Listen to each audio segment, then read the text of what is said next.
नमस्कार मित्रांनो, मी विकी भोये. तुम्हाला एक व्हिडिओ दाखवतो.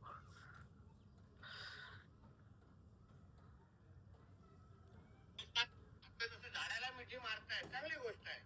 झाडं जगली पाहिजे पर्यावरणाच्या दृष्टिकोनातून ते बरोबर मुद्दा आहे. पण जसं झाडाला मिठी मारतायत तसं बकरीला काय जाऊन मिठी मारत नाही. काय साधा प्रश्न हे असले लोक आहेत, जे नाशिकमध्ये जे घडतंय, मी पण एक नाशिककरच आहे. तपोवनात जे झाडं तोडायचं काम चालू आहे, जे ह्या लोकांनी एक गंद राजकारण खेळायचं सुरुवात केली आहे. आता ते नाशिकमध्ये पण आलंय. पण याच्यावर हे असले नेते जे वक्तव्य करतायत, बकऱ्यांना मिठी मारतात. तुम्हाला एक सिंपल गोष्ट आहे, की आम्हाला झाडं वाचवायची आहेत. तर तुम्ही दुसऱ्या गोष्टीमध्ये नका आणू.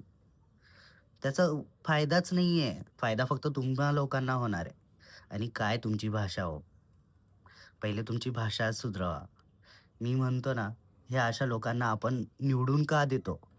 का निवडून देतो? जे मुख्यमंत्री असो या काहीही असो, जितके पण आपण लोकांना वोट करायला जातो ना यांना, हे खरंच त्या लायकीचे नाही आहेत. कारण की जेव्हा आपल्याला गरज असते, तेव्हा आपल्या समोर येऊन कोणीच बोलणारं नाहीये. त्या ॲक्टर लोकांनाही मध्ये यावं लागतंय. बाकीच्या लोकांना मध्ये यावं लागतंय. सामान्य व्यक्तीचं बोलण्याचं हेच काय आहे? त्यांना व्हॅल्यूच देत नाहीयेत हे लोकं. तर आपण या लोकांना, अशा लोकांना वोट का द्यायचं? मी खरं सांगतोय. आता ना, ह्या सगळ्या सगळ्या लोकांना बाजूला ठेवून आहे ना, काहीतरी चांगले निर्णय घ्या.